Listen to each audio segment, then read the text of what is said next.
Michel Cotta est l'une des figures du journalisme au féminin, présidente de Radio France puis de la Haute Autorité de la Communication Audiovisuelle, anciennement CSA, mais également directrice de l'information à TF1 et directrice générale de France 2.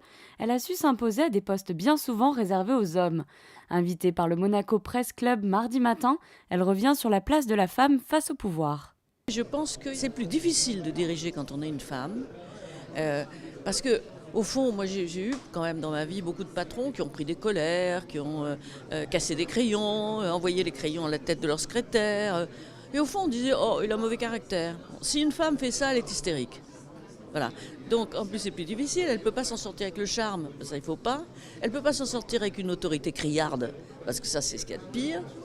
Donc il faut trouver quand même un système pour faire collaborer les gens au fond à vos décisions. Michel Cotta était également présente en principauté pour discuter de l'ouvrage Au cœur des mots, issu du concours éponyme, édité à l'initiative de l'association des femmes leaders mondiales de Monaco.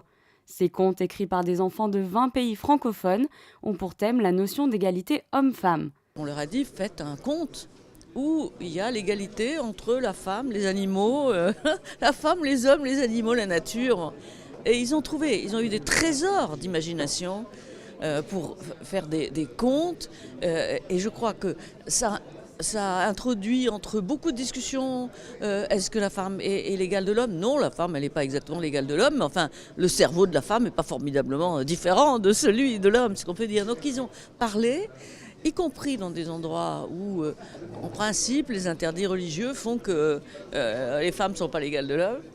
Et donc, oui, c'est à cet âge-là, je pense qu'il faut leur apporter, c'est-à-dire que la femme est à considérer. Le trophée Au cœur des mots sera remis à Monaco le jeudi 20 mars, lors du Congrès mondial des femmes leaders. L'ouvrage, quant à lui, sortira en librairie le 6 mars prochain.